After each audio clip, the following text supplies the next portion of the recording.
आणि यापुढची बातमी पुण्यामधनं आहे। खेड शिवापूरच्या टोलनाक्याजवळ अल्कोहोलने भरलेला टँकर उलटला। सध्या 4 क्रेनच्या मदतीनं हा टँकर बाजूला करण्याचे प्रयत्न सुरू आहेत, पण या अपघातामुळे खेड शिवापूर टोलनाक्याजवळ पुण्याच्या दिशेने जात असलेल्या वाहनांच्या 10 ते 12 किलोमीटरपर्यंत रांगा लागल्यात। साताऱ्यातल्या शिरवळपासूनच ही वाहतूक कोंडी सुरू झाली आहे। उलटलेला टँकर सरळ करण्यासाठी दोनही बाजूंची वाहतूक बंद करण्याचा निर्णय झालाय। टोलनाक्याजवळ पहाटे ही दुर्घटना घडली। अल्कोहोलने भरलेला टँकरच उलटला।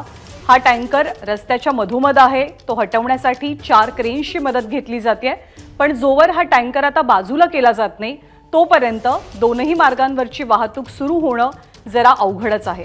सध्या दोनही बाजूंची वाहतूक खोळंबलेली आहे।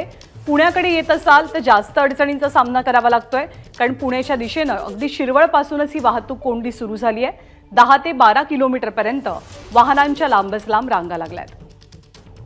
आपले प्रतिनिधी मिकी घई आपल्याला माहिती देतील। मिकी, ताजे अपडेट्स काय आहेत? अंदाज जर आपण बघितलं तर हा टँकर जवळपास रात्रीच्या सुमारास या ठिकाणी पलटलेला आहे आणि त्यानंतर जवळपास 4 क्रेनच्या सहाय्याने या टँकरला उचलायचे किंवा बाजूला करायचे प्रयत्न त्या ठिकाणी सुरू आहेत। त्यामुळे आता दोन्हीकडचं जे वाहतूक आहे, अर्थातच म्हणजे कोल्हापूरहून मुंबईच्या दिशेने जाणारा, पुण्याच्या दिशेने जाणारा आणि किंवा पुण्याहून कोल्हापूर सातारा त्या मार्गावर जाणारा हा पूर्ण जो वाहतूक आहे, ही संपूर्ण वाहतूक या ठिकाणी थांबवण्यात आलेली आहे।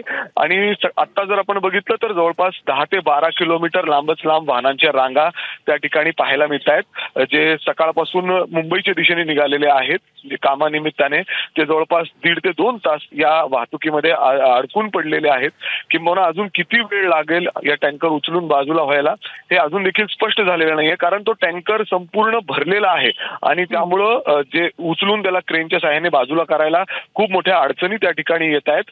आणि अग्निशामक दलाच्या जवानातील इतर जे यंत्रणा आहे त्या ठिकाणी पोहोचलेली आहे, मात्र याचा फटका वाहतुकीवर मोठ्या प्रमाणात पडलेला आहे आणि आणखीन काही वेळ याला लागणार आहे। आणि त्यामुळे साहजिकच जवळपास आता 10 ते 12 किलोमीटर लांबच लांब वाहनांच्या रांगा या खेडशिवापूर टोलनाक्याच्या बाजूला दोन्ही बाजूनी मुंबई आणि अर्थातच पुण्याहून साताऱ्याकडे जाणारा जो रस्ता आहे या दोन्ही रस्त्यांवर पाहायला मिळते।